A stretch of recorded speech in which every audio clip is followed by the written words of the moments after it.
After determining the order of string numbers, let's determine the location of the sampling point. We take this group of batteries as an example. This is a ternary 10-string battery. There are 11 sampling points for 10 batteries.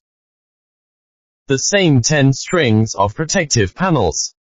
There are also 11 lines. First, let's determine the sampling point.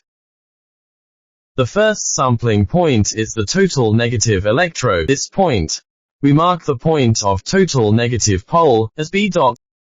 Second sampling point. And that's the connection point between the second negative and the first positive, and we mark it as B1. The third sampling point is the connection point between the negative electrode of the third string and the positive electrode of the second string, and we marked it as B2. The fourth sampling point is the connection point between the negative electrode of the fourth battery and the third positive electrode, and we mark it as B3, and so on. And the last sampling point is B+, which is the total positive electrode. This point, after determining the order of the sampling points, the next thing we have to do is to check we determine if this sampling point is correct. In general, we use multimeter to detect. We set the multimeter to the DC voltage file.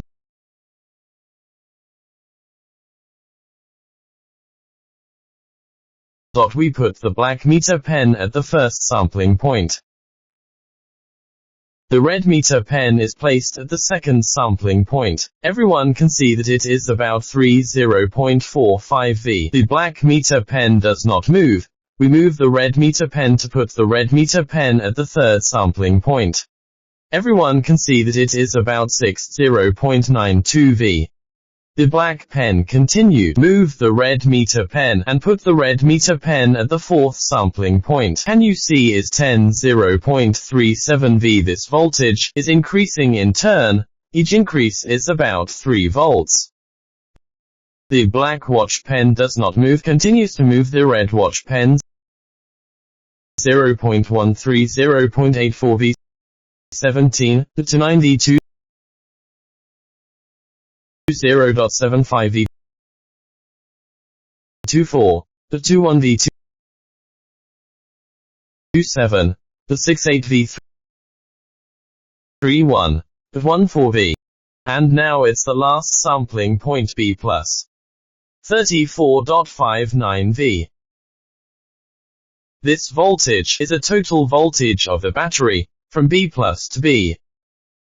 If the sampling point is wrong, the voltage does not increase in turn. There will be no such rule. This we also call it the accumulation method. Here to make a summary for everyone.